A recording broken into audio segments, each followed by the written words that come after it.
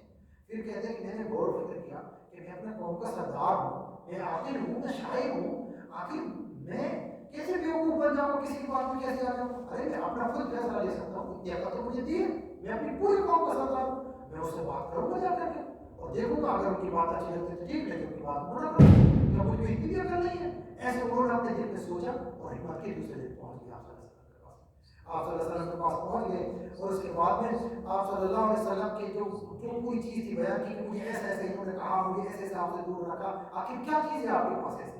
آپ صلی اللہ علیہ وسلم نے اس کے سامنے قرآن کی تلاوت کی، اور تلاوت جیسے کی الحمدللہ، یہ بھی فوراً ان کی دل کی کیفیت بدل گئی، اور جیسے اسلام پیش کیا فوراً اسلام قبول کیا، اور الحمدللہ اسلام قبول کرنے کے بعد میں اور حق کی شہادت کی گواہی دی، اس کے بعد آپ عرض کیا کہ یہ میری قوم میری بات مانتی ہے، میں اپنی قوم کا سردار ہوں، اے اللہ کے رسول میں ان کے پاس جاؤں گا، ان کو اسلام کی دعوت دوں گا، تو آپ دعا فرمائیے اور مجھے کوئی ایسی نشانی دے دیجیے کہ میں ان کو دعوت دوں تو میری بات کو اور اچھے سے تسلیم کریں۔ ویسے تو میری قوم میری بات مانتی ہے۔ اس کے بعد طفیل رضی اللہ تعالیٰ عنہ کو اللہ تعالیٰ کی طرف سے ایک معجزے کی شکل میں نشانی دی گئی تھی کہ ان کے سر پر جیسے وہ اپنی قوم کے اندر داخل ہوئے، ان کے سر پر ایک روشنی چمکنے لگی، روشنی نام کی چیز تھی، ایسی چمکنے لگی۔ ابو طفیل کہتے ہیں کہ اللہ اس کو میرے چہرے میرے سر سے ہٹا کر کے اس کو میرے اور کہیں کر دے، اس کو لوگ مسئلہ کہیں گے، وہ چیز تھی وہاں پر، تو اللہ تعالیٰ نے ان کی اس چیز کو ان کی چھڑی میں کر دی، ان کی چھڑی میں روشنی ہوتی تھی۔ تو اس کے بعد میں اپنی قوم کو دعوت دی، اور الحمدللہ پوری کی پوری قوم نے ان کے اسلام قبول کیا، اور پوری ان کا بھی یہی معاملہ تھا، الحمدللہ پوری قوم نے ان کے اسلام قبول کر لیا۔ یہ ایک تو فیروین عمر دوسی رضی اللہ تعالیٰ عنہ کا واقعہ تھا۔ اب دو واقعہ، ایک واقعہ ہو رہا ہے زماد رضی اللہ تعالیٰ عنہ، زماد اسدی، یہ کیا تھے؟ یہ یمن کے باشندے تھے، یمن تک بھی بات پہنچ گئی تھی، کافی لمبا عرصہ، 11 سال لگ گئی تھی۔ یہ قبیلہ اشنو کے قبیلے کے ایک فرد تھے، اور یہ جھاڑ پھوک کے ماہر تھے، یہ مطلب جھاڑ پھوک علاج کرتے تھے، وہ جنات جادو ٹونے ایسے تو سب سے بڑے ماہر تھے، ان کا نام تھا۔ اور جیسے ہی مکہ کے اندر آئے نے تو اور اس نے سنا کہ محمد کے بارے میں ایسا ایسا ہے صلی اللہ علیہ وسلم، ایسا معاملہ ہے، اس نے کیا کہا کہ میں اتنا بڑا معاملہ میں ٹرائی کر کے دیکھتا ہوں، کسی نے ٹرائی کیا نہ کیا، میں ٹرائی کروں گا، میں صحیح کروں گا، جو بھی اوپر بہت بڑی بات ہوگی میں سب صحیح کروں گا۔ اس کے بعد وہ کہتے ہیں زماد رضی اللہ تعالیٰ عنہ کہ میں اللہ کے رسول صلی اللہ علیہ وسلم کے پاس آیا، اور آپ صلی اللہ علیہ وسلم سے کہا کہ میں آپ کا علاج کرتا ہوں، اور آپ کی پورے جھاڑ پھوک کر کے آپ کو مکمل علاج کر دوں گا۔ آپ صلی اللہ علیہ وسلم نے کہا کہ آپ کیا کرو گے میرا؟ تو اس نے کہا کہ میں ایسے کلمات سے آپ کو اوپر جھاڑ پھوک کروں گا کہ آپ کا پورا علاج ہو جائے گا۔ آپ صلی اللہ علیہ وسلم نے کہا کہ میرے پاس اچھے اچھے کلمات ہیں، تو انہوں نے کہا اچھا ان کلمات کو سنائیے کیا ہے؟ تو آپ صلی اللہ علیہ وسلم نے فوراً کہا ان الحمد للہ نحمده ونستعینه ونستغفره ونؤمن به ونتوکل علیہ من يهد الله فلا مضل له ومن يضلل فلا هادي له اشهد ان لا اله الا الله وحده لا شريك له واشهد ان محمدا عبده ورسوله۔ تو یہ جیسے انہوں نے کہا کہ یقین تمام تعریف اللہ تعالیٰ کے لیے، اس میں اللہ تعالیٰ کی تعریف بیان ہو رہی ہے، اسی سے مدد چاہتے ہیں جسے اللہ تعالیٰ ہدایت دے، اسے کوئی گمراہ نہیں کر سکتا، اور جسے اللہ تعالیٰ بھٹکا دے اسے کوئی ہدایت نہیں دے سکتا۔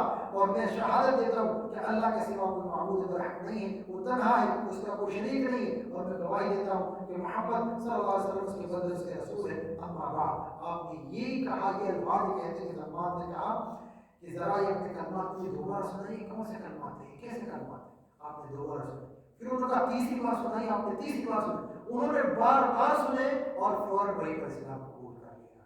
یہ تھے جو اپنے آپ کو سب سے بڑے جھاڑ پھوک کے آزمائی سمجھتے تھے۔ الحمدللہ جس نے کہا انہوں نے آپ صلی اللہ علیہ وسلم کے ہاتھ پر بیعت کی اور گواہی دی کہ میں آپ کا نبی مانتا ہوں، میں آپ کا قبول کرتا ہوں۔ اس کے بعد آج کے درس کا آخری واقعہ ہے کہ یثرب کی 6 سعادت مند روحیں، اللہ تعالیٰ نے روح ہے، یہ سعادت مند روح ہم ان کو کیوں کہہ رہے ہیں کہ نبوت کا 11 سال آخری وقت آ گیا، وہی حج کا موسم آ گیا، حج کا موسم آ گیا تھا۔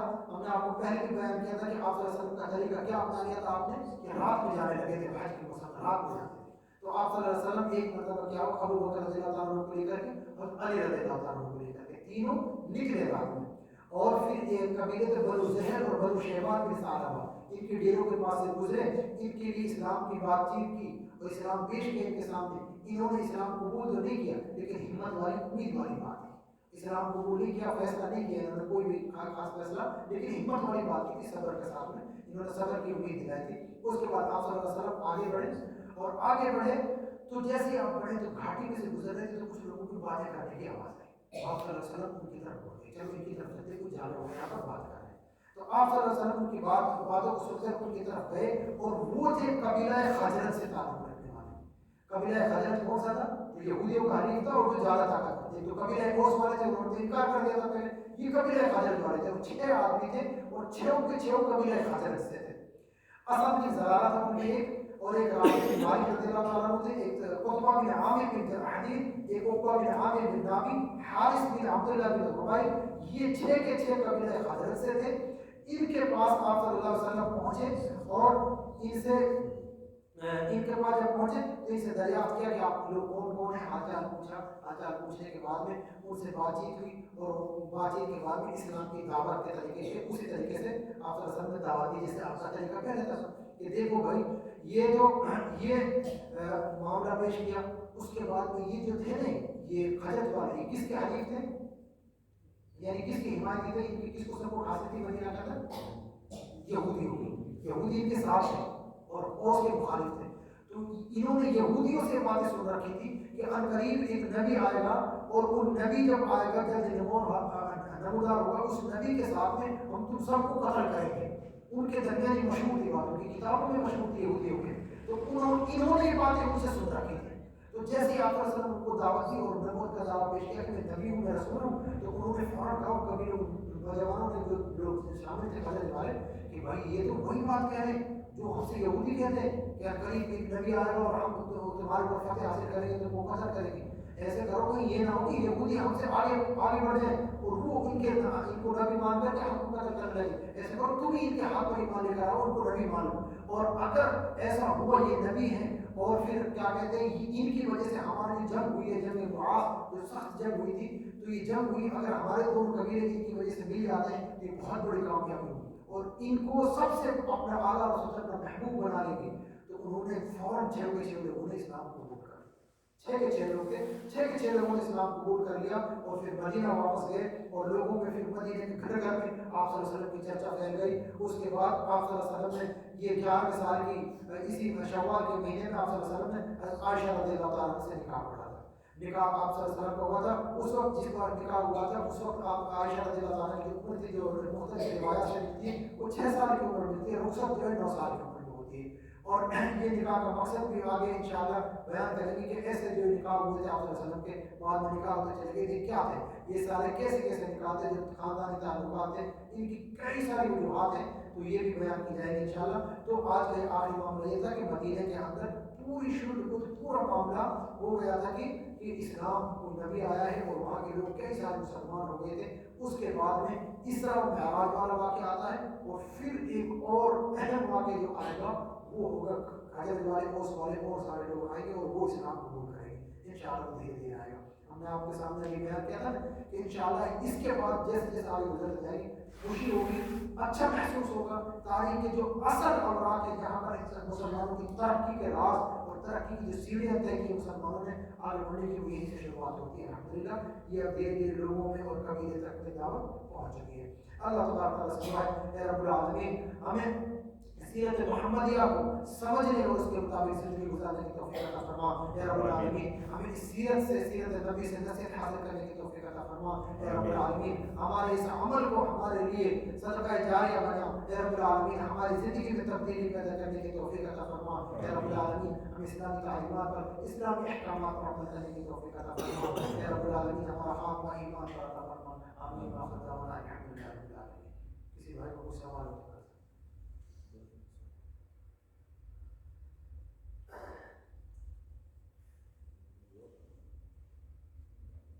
دعا پڑھتے ہیں، دعا کفارہ مجلس ہے۔ سبحانک اللہم وبحمدک اشہد ان لا الہ الا انت استغفرک واتوب الیک۔ یہ چیزیں جیسے آپ نے بیان کی انشاءاللہ اس میں تھوڑا اور بھی ہم کوشش کریں گے سدھارنے کی، تھوڑا اور سکون سے جائے، بہت ہی کم لیکن اور بھی زیادہ آہستہ کریں۔